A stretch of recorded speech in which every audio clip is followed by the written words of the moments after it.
Hey guys, it's Kevin from Emblematic Studios here, and I'm here to talk to you guys about the Xbox reveal as of today of May 21st, 2013. And I got these really cool visors from this anime convention I went to last week actually. But anyways, so today Microsoft finally revealed its Xbox console, which was codenamed Project Durango for the longest time.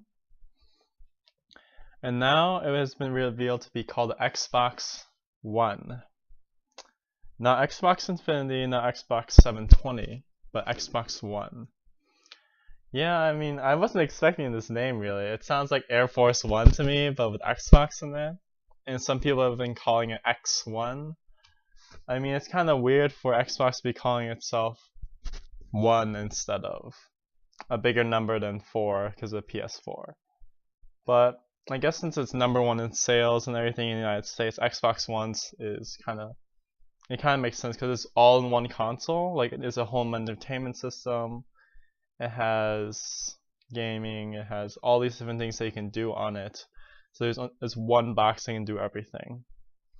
But enough of that. In the actual reveal, they showed off a lot of features in Connect 2.0. Improved voice recognition system, which instantly recognizes your voice, and your commands are instantaneous. You can switch to your cable TV, you can switch to movies, gaming in an instant, rather than as opposed to the old Connect, where it took like maybe 5 or 10 seconds for it to do what you wanted. So it's a big step forward in Connect and recognition technology.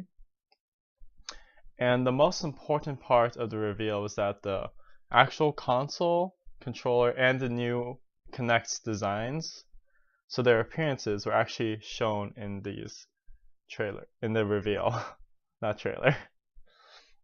And they actually, a lot of people have been calling it a glorified VCR, a DVD player, or a futuristic NES.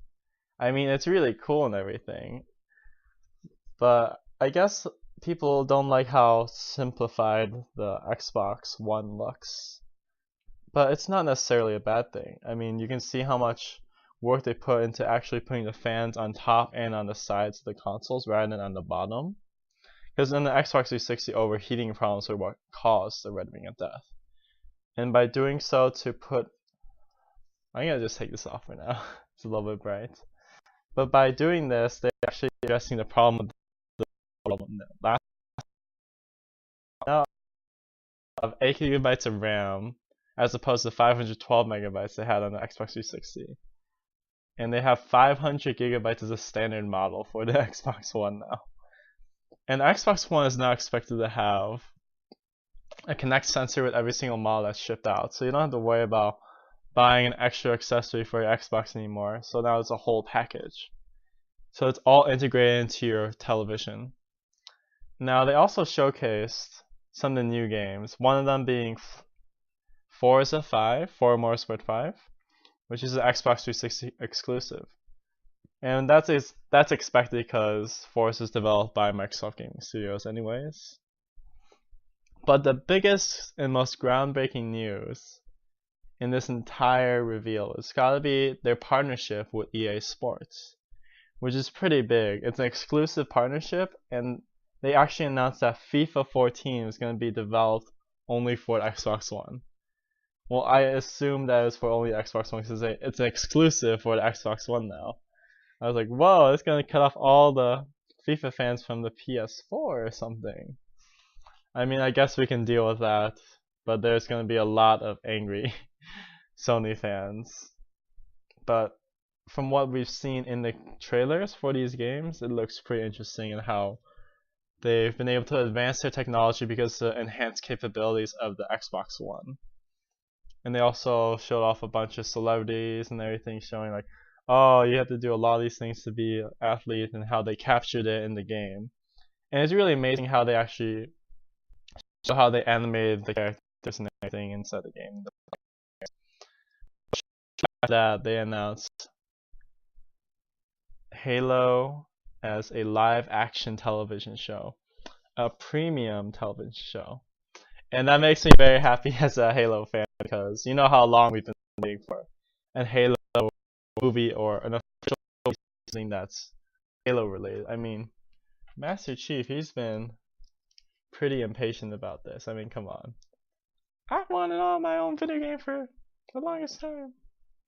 And my own television show too. Oh, well, you already got your own video games, but yeah. Master Chief is a happy person now, but I don't think it will revolve around Master Chief. It'll probably revolve around Spartans and maybe around Halo 4 leading up to Halo 5. That's my speculation. It'll probably be something like Defiant Halo. It has a lot of money behind it. But besides, oh, and it's also being directed by Steven Spielberg. I guess that's pretty big news. I mean, when we roll back all the way to 2008, the Halo movie had to struggle finding producers and directors and publishers for the actual movie. Microsoft had no problem getting money for it. It's just the interest of getting producers and directors for it. And now we have Steven Spielberg for it? I mean, that's pretty crazy. But shortly after that was revealed, we also saw that Microsoft is focusing on getting a lot of IP because of they're seeing how they're actually having a lot of this repetition. They don't have much IP as compared to Sony. Sony has a lot of all these new games that are unique to the whole series. I mean, unique to the whole system. While Xbox only has things like Gears of War, Forza, Halo, and Gears of War isn't really even its own IP.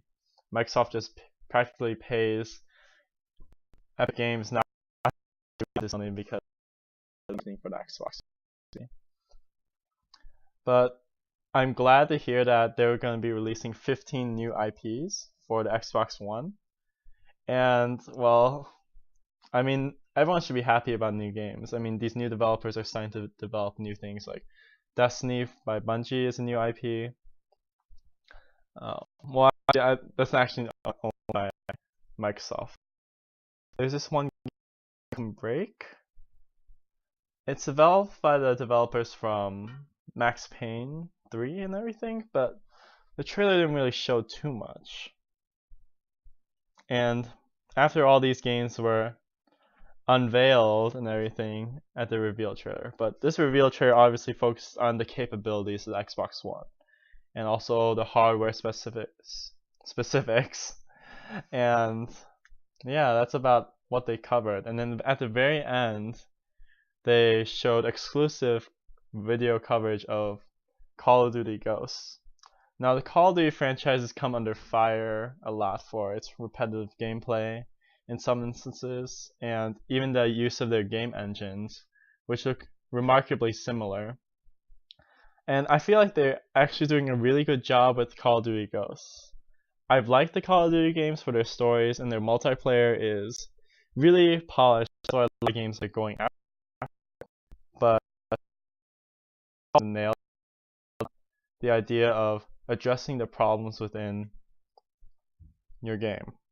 They developed an entirely new engine for the game, and the storyline is really unique. They didn't just make Call of Duty Modern Warfare 4 like they said. They wanted to develop something new that gives the creative directors more room to explore and develop what they want. So a new story, basically.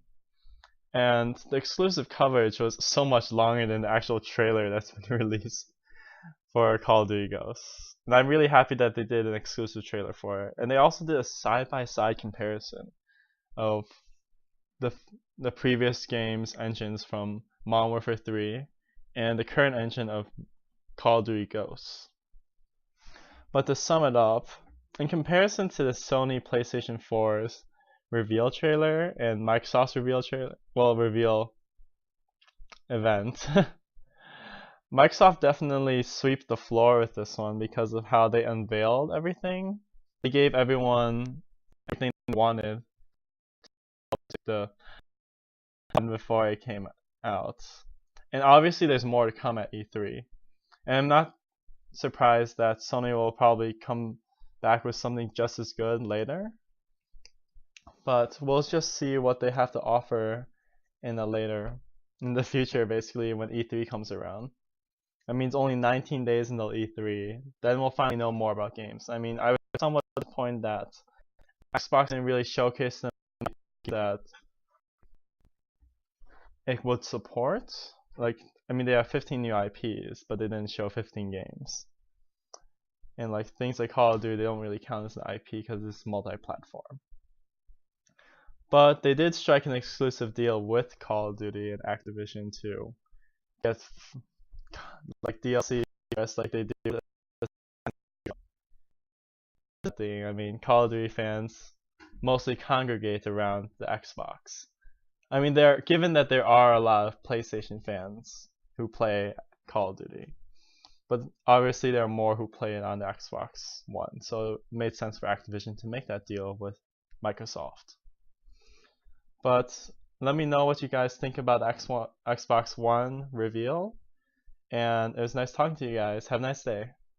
This is Kevin out.